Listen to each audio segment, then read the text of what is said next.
대무역법 외국환거래법 기출 풀이 시간을 시작하도록 하겠습니다. 자, OT는 없습니다. OT를 굳이 할 필요가 없고, 아마 대무역법 외국환거래법은 길진 않아요. 왜냐면 기출이 되기 시작한 게 뭐 얼마 안 됐어요. 한 10년 정도밖에 안 됐기 때문에 기출 문제 자체가 그렇게 많지 않아가지고 일단은 기출이 어떻게 됐었는지를 한번 쭉 다시 같이 보실 거고, 그 다음에 예상 문제들을 좀 볼 거예요. 예상 문제, 나올 만한 문제를 좀 볼 거고, 마지막 시간이랑 이렇게는 이제 우리 대무역법 외국환거래법 요새 굉장히 미시적으로 몇 개 쓰시오, 몇 개 쓰시오, 그렇게 암기형으로 많이 나오잖아요. 그래서 어떤 부분들을 좀 여러분들이 암기를 하셔야 되는지 그런 부분들을 좀 체크를 해드리는 그런 시간을 갖도록 하려고 합니다. 자, 우리 일단은 무역을 관리하는, 다시 한번 복습 차원에서 관세적인 방법은 관세법으로 하고, 비관세적인 방법으로 대무역법을 하죠. 대무역법, 여러분들 공부하셔야 되는 거는 대무역법 시행령, 대무역 관리규정, 요 세 개를 공부를 하셔야 되고, 대무역법은 산자부, 산업통상자원부에서 일단은 관리를 한다라고 보시면 될 것 같아요. 그래서 법은 국회에서 이제 바꾸는 거니까 워낙 바꾸기가 힘들고, 얘는 대통령령으로 돼 있는 게 이제 시행령. 아마 관세법 때 이런 법의 구조 같은 거 이제 배우셨을 거고, 얘가 이제 산자부 장관. 그래서 개정이 가끔 되기는 돼요. 개정이 가끔 되기는 하는데 막 엄청난 큰 개정이 이루어지지는 않고 있어요. 최근에는 막 많은 개정사항이 있거나 하지는 않고, 지금 교재는 그래도 어느 정도 개정사항들은 다 반영이 됐어요. 그러니까 출간하는 시점, 책을 쓰는 시점까지의 개정사항들은 다 반영이 됐고, 그 이후에 만약에 또 개정이나 중요한 사항들이 바뀌게 되면은 그런 것들은 또 별도로 말씀을 드리도록 하겠습니다. 자, 그리고 우리가 외국환거래법도 공부를 하셔야죠. 외국환거래법도 공부를 하셔야 되는데, 외국환거래법도 마찬가지. 외국환거래법이 있고, 시행령이 있고, 외국환거래규정이 있죠. 거래규정. 얘는 기재부, 기획지정장. 기재부에서 이제 관리를 한다라고 보시면 되고, 아무래도 돈과 관련된 거다 보니까 기획재정부 장관이 이제 관리를 하고 있다라고 보시면 될 것 같습니다. 그래서 시험 답안 쓰실 때 가끔 두 개 혼동해가지고 대무역법인데 기재부로 쓰시는 분들이 진짜 간간히 있어요. 그런 실수하시면 진짜 큰일 납니다. 네, 굉장히 많은 간점이 될 거예요. 그래서 산자부 장관 이렇게 줄여가지고 서술하시지 마시고 다 그냥 풀네임으로 쓰세요. 산업통상자원부 장관, 기획재정부 장관, 이런 식으로 풀네임으로 다 작성을 하셨으면 좋겠습니다. 자, 그래서 이 무역 처음에는 정말 옛날에 1960년대 이럴 때 무역거래법 정부 주도 하에서 이제 이렇게 만들어졌다가 86년도에 이제 민간 주도로 대무역법이라는 게 생겼고, 2010년도에 지금의 형태, 오늘날 형태의 그런 개정이 이루어지고, 2009년, 10년부터 저희 시험에 들어왔어요. 그러니까 2009년에도 저희 시험에 있긴 있었는데, 그때는 객관식 시험이었고, 이제 2010년부터 주관식으로 이제 시험 문제가 바뀌었다라고 보시면 될 것 같습니다. 그래서 지금 무역실무에서 30점, 20점, 20점 나오고, 이 20점짜리에 10점 분량으로 대무역법, 10점 분량으로 외국환거래법, 이렇게 출제가 되고 있습니다. 아마 올해도 이렇게 출제가 됐기 때문에 뭐 큰 변동이 없는 한 내년에도 뭐 이렇게 비슷하게 출제가 되지 않을까 싶어요. 뭐 미친 척하고 대무역법에서만 뭐 20점 이렇게 나올 것 같지는 않아요. 그냥 그래도 하나의 과목으로 해가지고 20점 분량으로 사이좋게 10점, 10점 이렇게 나올 거라고 일단 예상이 됩니다. 현재로서는. 그래서 여러분들이 절대 버리시면 안 되는 과목이다. 이제는 대무역법도 그렇고 외국환거래법도 그렇고 10점이긴 하지만 버리면 안 된다. 네, 버리시면 절대 안 된다라고 말씀을 드리겠습니다. 자, 그래서 일단은 2010년부터 지금까지 시험 문제들이 어떻게 출제가 됐었는지를 하나씩 보도록 할게요. 먼저 대외무합법상 2010년도 첫 해에 나왔던 문제가 되어 있고, 전략물자의 수입 목적 확인서 필요성 발급 요령에 대하여 설명하시오라는 이제 10점짜리 시험 문제로 출제가 됐었습니다. 전략물자는 2010년도에 기출이 한번 됐고 2019년도에도 기출이 됐어요. 네, 전략물자 파트에서 두 번 정도 기출이 됐었고, 2019년도에는 전략물자가 이슈가 좀 됐었어요. 뭐 2010년도는 첫 해기 때문에 뭐 나왔다 치더라도 2019년도에는 기억이 나실지 모르겠는데 일본에서 이제 화이트리스트 배제라는 일이 있었거든요. 그러니까 일본에서 우리나라 수출할 때 90일, 우리나라에서 일본 수출할 때는 15일. 수출할 때 되게 여러 가지 요건들을 득해야지만 우리가 수입할 수 있게끔 바뀌었어요. 그러니까 되게 뭔가 까다로운 조건을 걸어버렸어요, 일본이. 그래서 그것 때문에 굉장히 이제 일본에서 우리나라로 뭔가를 수입하는 그 수입자들이 엄청나게 힘든 시간을 보냈거든요. 근데 그게 결과적으로는 더 좋았다라는 얘기도 있어요. 그러니까 일본에서 뭔가 원재료를 수입을 하기로 했어요. 근데 일본의 수입 길이 갑자기 막혀버린 거잖아요. 그러니까 우리나라 수입자들이 국산화를 시킨 거예요. 국산에서 조달을 하게끔 어떻게든 그걸 기술 개발을 해가지고 만들어가지고 지금은 일본에서 수입을 안 하고 그냥 우리나라 자체적으로 이렇게 하는 생산자들이 상당히 많아졌다고 합니다. 네. 그래서 지금은 좀 그런 일들이 있었다. 옛날에 2019년도에. 그리고 그때 이게 문제화돼서 한번 출제가 됐다라고 보시면 되고, 자, 전략물자. 전략물자가 뭐죠? 전략물자. 전략물자는 수출 허가를 받아야 돼요. 대표적인 게 핵. 그냥 단순한 뭐 총, 뭐 이런 게 아니라 정말 무시무시한 파워를 자랑하고 피해를 끼칠 수 있을 만한 그런 완성품이 될 수 있는 뭔가 원료들 있잖아요. 핵무기의 원료가 될 수 있는 거. 그거 자체는 뭐 핵무기가 아닌데 얘를 가공해서 뭘 만들면 핵이 될 수 있어요. 그런 걸 이제 전략물자라고 하고, 그리고 이제 상황허가 대상물품이라는 게 있죠. 상황허가 대상물품. 얘는 핵보다는 좀 약한 거. 얘는 상황허가를 받아야 되고, 이 원료를 사용하면은 뭐 핵까지는 아니지만 미사일 같은 것들을 좀 만들 수 있는 그런 원재료.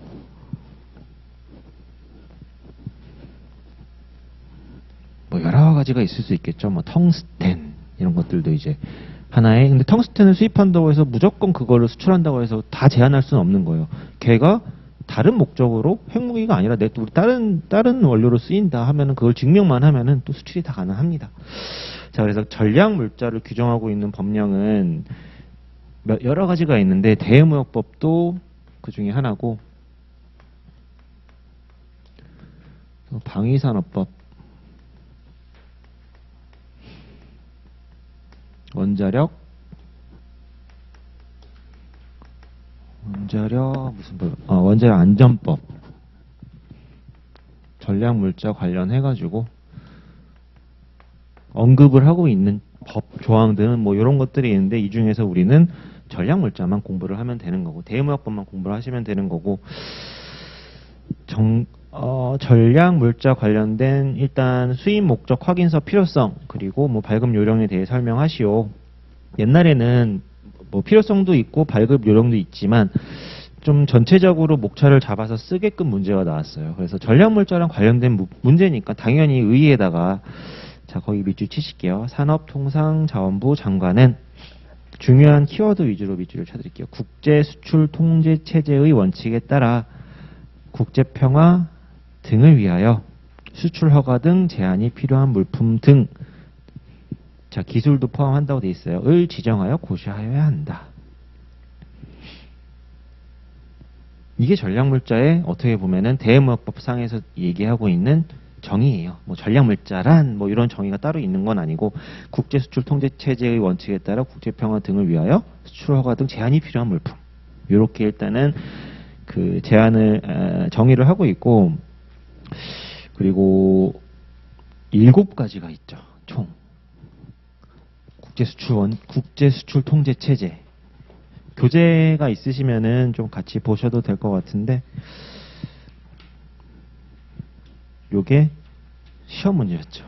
올해 시험 문제로 국제수출 통제체제 7가지를 쓰시오라는 게 시험 문제였습니다. 이거 암기해서 쓰는 건데, 뭐 앞자 따서 암기를 하시든 어떤 방식으로 암기를 하시든 암기를 안 나오겠죠. 뭐 내년에는 안 나올 것 같긴 한데, 하여튼 나왔었다라고 보시면 될 것 같고, 자, 수입 목적 확인서의 필요성과 발급 요령을 직접적으로 이제 물어봤어요. 그래가지고 수입 목적 확인서라는 게 이제 무엇이냐?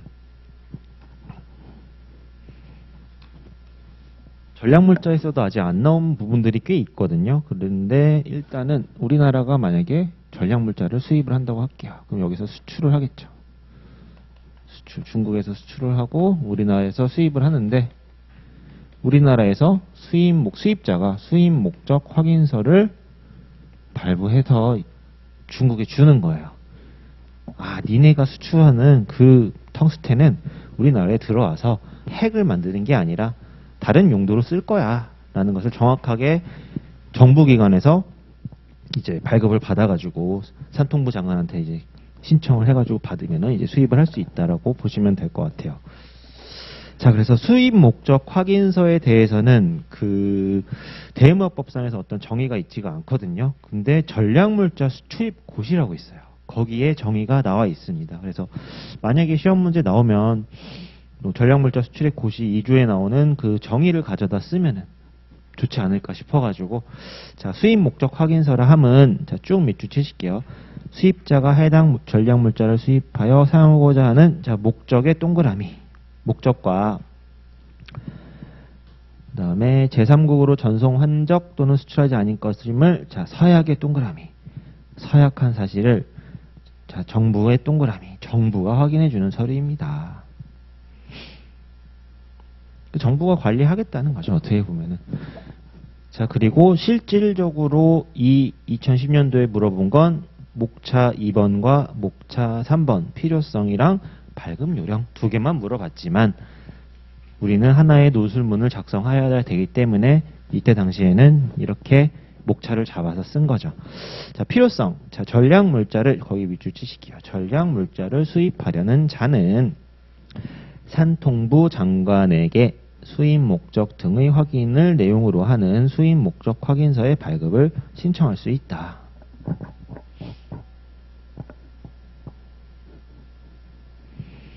발급 요령.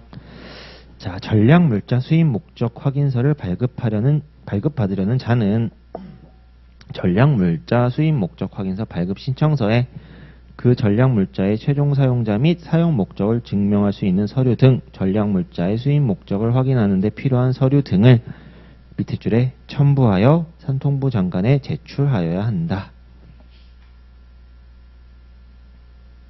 자, 그 다음에 7일 동그라미 쳐주시고, 아, 7일이구나. 7일 이내에 전략물자 수입 목적 확인서를 발급하여야 한다. 거기서 끊어주실게요. 자, 그 다음에 별도의 기술 심사나 관계 행정기관의 협의까지 밑줄 치실게요. 별도의 기술 심사나 관계 행정기관의 협의가 필요하면 협의해야 된다라는 내용이 되겠습니다. 뭐 어려운 내용이 아니라. 애매한 경우 있잖아요. 대무역법 산자부 장관이, 자, 모든 물품에 대해서 다 알 수는 없으니까, 뭐 관련 기관이 다른 기관에서 이제 좀 관리를 하고 있는 그런 물품이면 그렇게 하면 된다. 그리고 1년에다가 또 동그라미 치시겠습니다. 1년.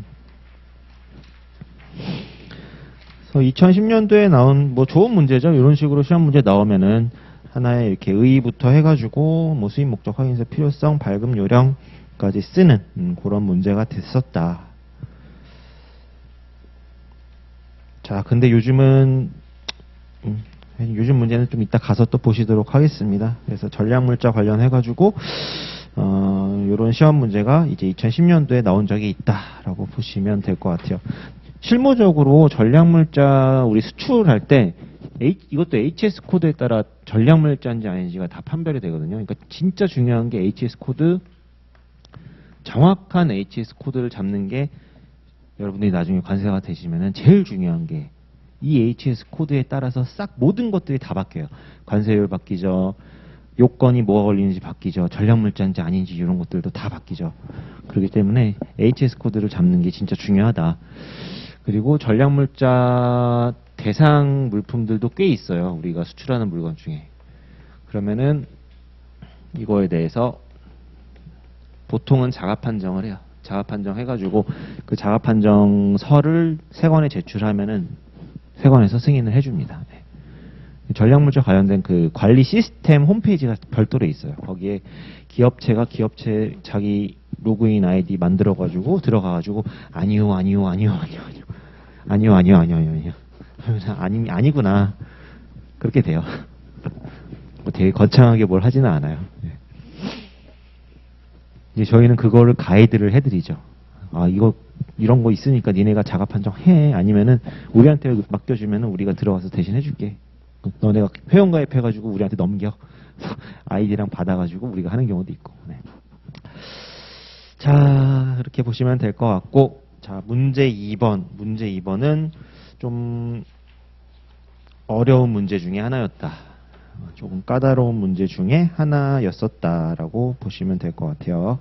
2011년도에 나왔던 시험 문제가 되어 있고, 자, A그룹이 자, 소 100마리 밑줄, 트럭 100대 밑줄. 소 100마리랑 트럭 100대를 자, 판문점을 통해 자, 북한 측의 무상 밑줄, 북한에다가 무상으로 넘겨주었다. 라는 기사에 대해 대외무역법상 거래관계를 설명하시오. 어렵죠. 이 기출문제예요. 그때 당시에는 아마 인도적 차원에서 그런 게 이루어졌을 거예요, 아마. 지금은 막혔죠. 지금도 근데 몰래 다 하긴 하는데, 어쨌든 그때 당시에는 공식적으로는 뭐 다 인도적 차원에서 지금 그런 게 있었고, 딱 이걸 보자마자 수출이라는 느낌 좀 잘 안 들죠. 뭔가 인도적인 차원에서의 지원처럼 느껴지죠. 그리고 그게 맞았어요. 그래서 북한으로 뭐 사람이 가든 물건이 가든 다 통일부 주관이거든요. 통일부 주관으로 다 하고 있고, 의료 지원부터 해가지고 굉장히 많은 것들을 보내주고 있습니다. 자, 그래서 일단은 거래관계 파악을 위해서 대외무역법상 소 500마리, 트럭 100대를 북한 측에 넘긴 게 대상인지 먼저 파악을 좀 해야 되겠죠. 자, 그래서 이제 대외무역법상 무역이란 지금 소 500마리, 트럭 100대, 대외무역법상 무역은 동그라미 1번, 동그라미 2번, 동그라미 3번 요 세 가지였잖아요. 요 세 가지의 수출 또는 수입을 말한다 였는데, 이 중에 물품이겠죠. 유체물, 동그라미 1번이 되겠죠. 용역도 아니고 전자적 형태의 무체물도 아니니까 일단 대상이긴 대상이네요. 대무역법상 무역이란 이 수출 또는 수입을 말을 하니까 물품이니까 대상은 되네. 자, 그리고 수출인지 일단 보는 거죠. 수출은 이란 다음 하나에 해당하는 것을 말한다 해가지고 1번부터 이제 4번까지가 있는데 2, 3, 4번보다는 1번에 일단은 좀 더 포커싱을 맞춰서 이제 여러분들이 보셔야 되겠죠. 국내에서 외국으로 물품이 이동하는 것을 우리 수출이라고 하는구나 라고 해서 이제 정의를 써준 거예요. 자, 그 다음에 이제 거래관계, 대무역법상의 무역은 이렇고 수출의 개념은 이렇습니다 라고 일단 법을 먼저 기술을 한 거죠. 법을 먼저 기술을 하고 그 다음에 거래관계에 대한 판단을 내린 거죠. 그 다음 이제 2번. 자, 같이 보시면은, 자, 대무역 관리 규정상 수출 실적의 인정 범위는, 자, 1번, 2조 제3호에 따른 수출 중 유상으로 거래되는 수출이래요. 그리고 이게 키워드예요. 거기다 밑줄 치실게요. 대북한 유상 반출 실적 포함한대요. 근데 얘는 무상이네요. 그러니까 대외무역법상 수출로 인정받지 못한다죠. 답은. 그래서 대외무역관리 규정상 수출 실적의 인정 범위는 동그라미 1번, 2번 해가지고 기역, 니은까지 해서 아마 기본 시간 때 그 2번에 별표 3의 제2호 남목, 별표 3의 제2호 암목 관련해서도 필기를 아마 해드렸을 거예요. 뭐 외국에서 개최되는 전시회 박람회 아니면 해외에서 건설, 투자 건설 용역 뭐 이런 것들에 종사하고 있는 사람이 어쩌고저쩌고 그런 부분은 이제 기본 시간 때 배웠으니까 뭐 여기서 넘어가도록 하고 따라서부터 한번 같이 읽어볼게요. 여기서부터 이제 실질적인 수출 해당 여부에 대해서 판단을 내리는 거죠. 따라서 해당 거래의 경우 소 100마리와 트럭 100대를 무상으로 반출한 거래이기 때문에 자 거기서부터 밑줄 무상으로 반출한 거래이기 때문에 대무역 법령상의 수출에 해당되지 않는다고 볼 수 있다. 이러한 이제 판단을 내리셨으면 됐다. 대북한 유상 반출일 경우 수출에 해당되지만 본 거래의 경우 무상 반출이기 때문에 인도적 차원의 대북한 지원에 대한 반출에 해당된다. 자, 인정 금액 거래 관계 물어봤으니까 수출에 해당되는지. 자, 만약 대북한 유상 반출일 경우 FOB를 기준으로 수출 실적이 인정되나. 자, 그 다음 밑줄 해당 거래의 경우 수출로 인정받기 못하기 때문에 수출 실적 인정 금액이 없다. 인정 시점도 마찬가지. 본 거래는 수출적 인정 시점 또한 존재하지 않겠죠. 수출로 보지 않으니까. 수출이 아예 아니니까. 자, 그래서 요런 정도로 마무리를 지어 주셨으면 됐던 문제가 아니었나 싶어요. 근데 이 대북한 유상 반출 실적이라는 요 가로를 제대로 암기를 안 하셨으면은 아예 뭐 엉뚱한 답을 적거나 아예 거의 서술조차도 못할 수도 있었던 문제가 아니었나 싶습니다. 요즘에 이런 문제가 안 나오죠. 요즘에 너무 그냥 암기형으로 나오기 때문에 어쨌든 이런 문제가 한번 나왔었다. 자, 그리고 2012년도에 10점짜리 분량으로 이제 외화 획득 범위랑 이행 기간 관련해가지고 시험 문제 나온 적이 있습니다. 자, 외화 획득용 원료 기재의 수입도 우리 대외무역법에 있는 하나의 큰 덩어리 주제죠. 사장 외화 획득용 원료 기재의 수입. 우리나라는 원료 기재가 한없이 부족한 나라이기 때문에 수입을 많이 합니다. 여기저기서 원료랑 기재를 수입을 하고 우리나라에 그 원료 기재를 들여온 걸 가지고 완성품을 만들어서 다시 수출을 내보내는 이러한 무역 거래 형태가 굉장히 많아요. 수출하시는 분들이 수입도 하는 경우도 굉장히 많습니다. 두 개가 동시에 발생하는 거죠. 우리나라에서 국내 조달을 다 못하기 때문에 이렇게 외화 획득용 원료 기재를 수입을 하는 경우가 있고 이러한 외화 획득용 원료 기재를 수입할 때는 상당히 많이 좀 제한이 약해진다. 왜냐? 언젠간 다시 수출로 내보내서 결국에는 달러가 됐든 뭐가 됐든 외화 획득을 할 거니까 이때는 좀 봐주는 거죠.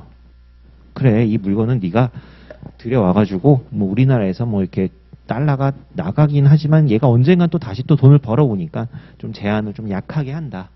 그런 관점에서 얘를 좀 이제 보셔야 되고 2012년도에 나왔던 이 문제는 되게 쉬운 문제였어요. 쉬운 문제. 그러니까 그냥 진짜 암기, 얘도 암기해서 써야 됐던 문제다. 그래서 의의에다가 이제 외화획득용 원료 기재를 수입한 자와 수입을 위탁한 자는 수입에 해당되는 외화획득해야 된다라고 되어 있고 직접 외화획득과 기타 두 가지 방법이 있는데 자 수출 가장 대표적인 거죠. 가장 대표적인 거. 그리고 우리 주한미군이나 이런데 거기는 어떻게 보면은 우리나라 영토는 아니잖아요. 철저하게 미군들 영토잖아요. 그래서 거기에다가 공급하는 것들도 외화 획득으로 간주를 합니다. 대외무역법상. 그리고 외국민들이 와서 관광하면서 물건 사는 거. 이것도 당연히 외화 획득의 범죄에 해당되는 거고 그들의 돈을 쓰는 거니까. 뭐 용역 및 건설의 해외 진출 여기까지가 시행 영상이고 이제 5번은 고시사항이에요. 고시사항. 그래서 고시사항까지 다 암기하기는 좀 힘들 수도 있어요. 근데 이런 문제 같은 경우에는 그래도 고시사항까지 암기해가지고 쓰신 분들이 그냥 0까지 쓰신 분들보다는 점수를 더 많이 받으셨겠죠. 네.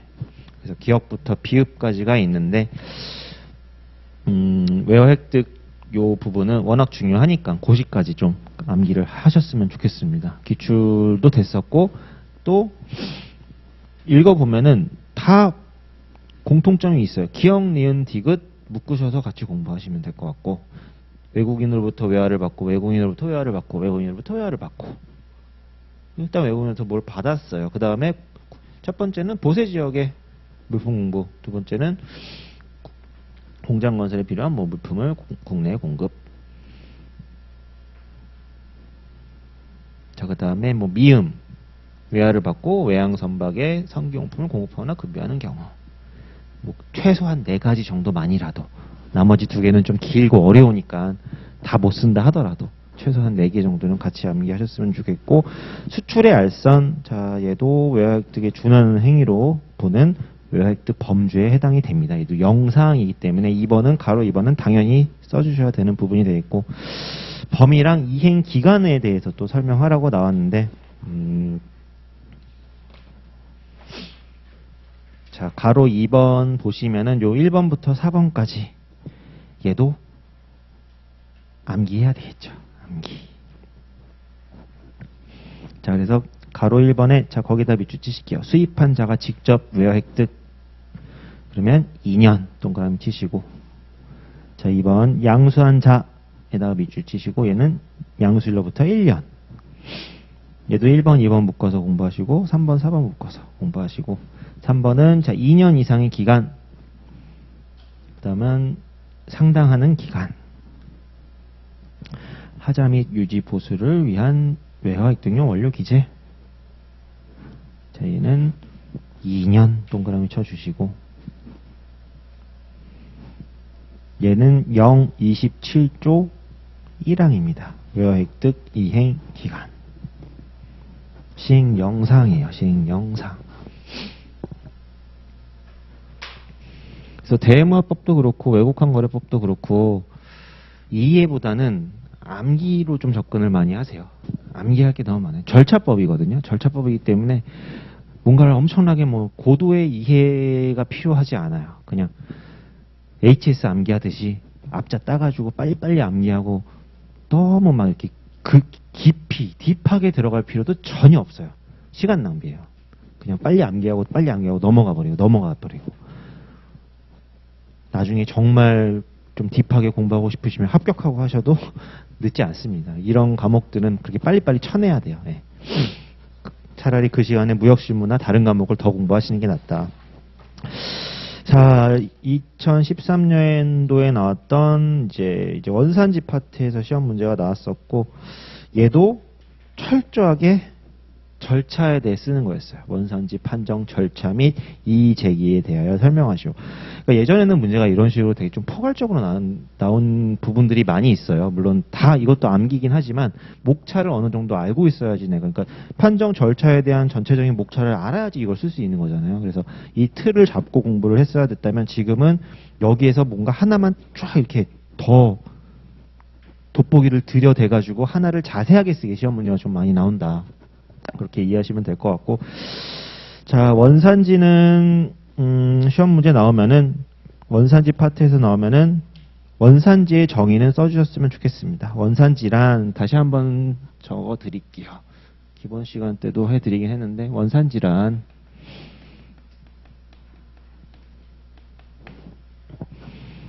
수출입 물품의 국적을 의미하는 것으로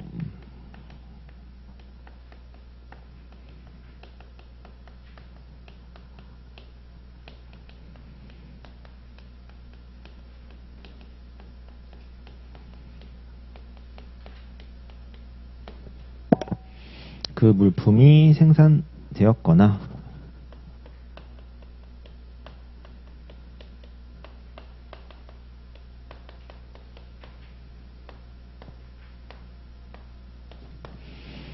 제조 또는 가공된 만화를 말한다. 제조 또는 가공된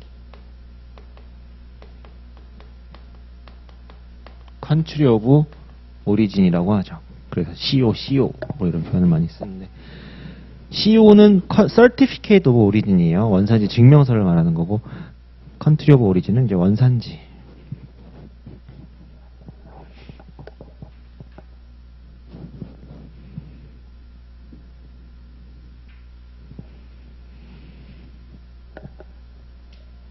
나중에 여러분들이 합격하시게 되면 대외무역법 파트에서 제일 많이 보실 부분이 여기예요. 원산지 파트. 여기서는 원산지 판정 절차라는 건 미리 신청하는 거예요. 그러니까 사전에. 내가 이 원산지에 대해서 내가 궁금한 게 있잖아요. 그거에 대해서 이제 판정을 맡기는 거예요.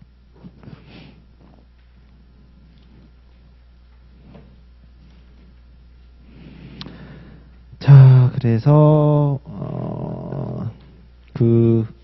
개요에 나온 무역 거래자 물품 등의 판매업자 등은 뭐 원산지 판정을 삼통부 장관에 요청할 수 있다. 요거는 이제 앞부분에 나와 있는 34조에서 쓴 거고, 자, 판정 절차, 자, 신청, 자, 거기다 밑줄 치실게요. 수출 또는 수입 물품의 원산지 판정을 받으려는 자는 품목 번호, 품목명, 요청사유, 요청자가 주장하는 원산지 등을 명시한 요청서의 견본 한 개와 그 밖에 원산지 판정에 필요한 자료를 첨부하여 산통부 장관에 제출하여야 한다. 거기서 끊어주실게요.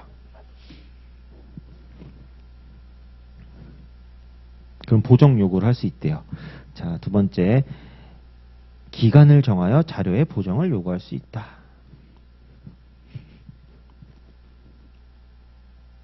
이제 가로 3번은 필요한 경우 이제 그 밖의 사람들한테, 이해관계인한테 이제 자료 제출 요청할 수 있다라는 좀 부가적인 조항이 되어 있고, 4번 판정 결과 통보. 자, 60일에다가 동그라미 치시겠습니다. 60일.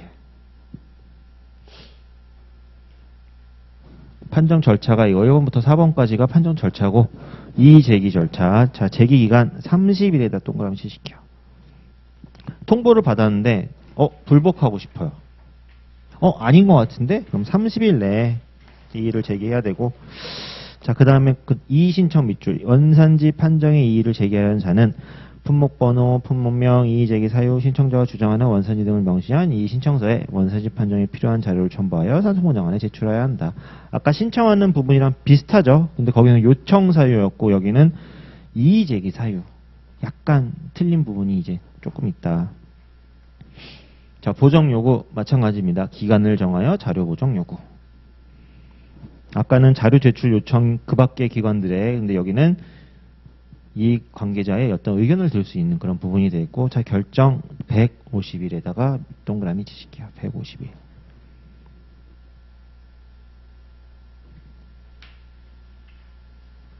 그래서 이때 이런 문제는 정말 이런 절차와 이런 이의제기 절차, 판정 절차 두 개를 목차를 내가 그래도 좀 알고 있으셔야지 좀 쓰실 수도 있고, 이렇게 정리를 해 놓으셨어야지 좀 서술이 가능했던 그런 문제고, 이해할 게 뭐가 있어요. 다 절차적으로 신청해야 되고, 며칠 안에 뭐 해야 되고, 다 암기예요, 암기. 결국엔 날짜 정확하게 암기해서 서술하셨어야 되는 150일, 뭐 30일, 60일 이런 거 날짜 암기하셨어야 됐던 그런 문제였다라고 보시면 될 것 같아요.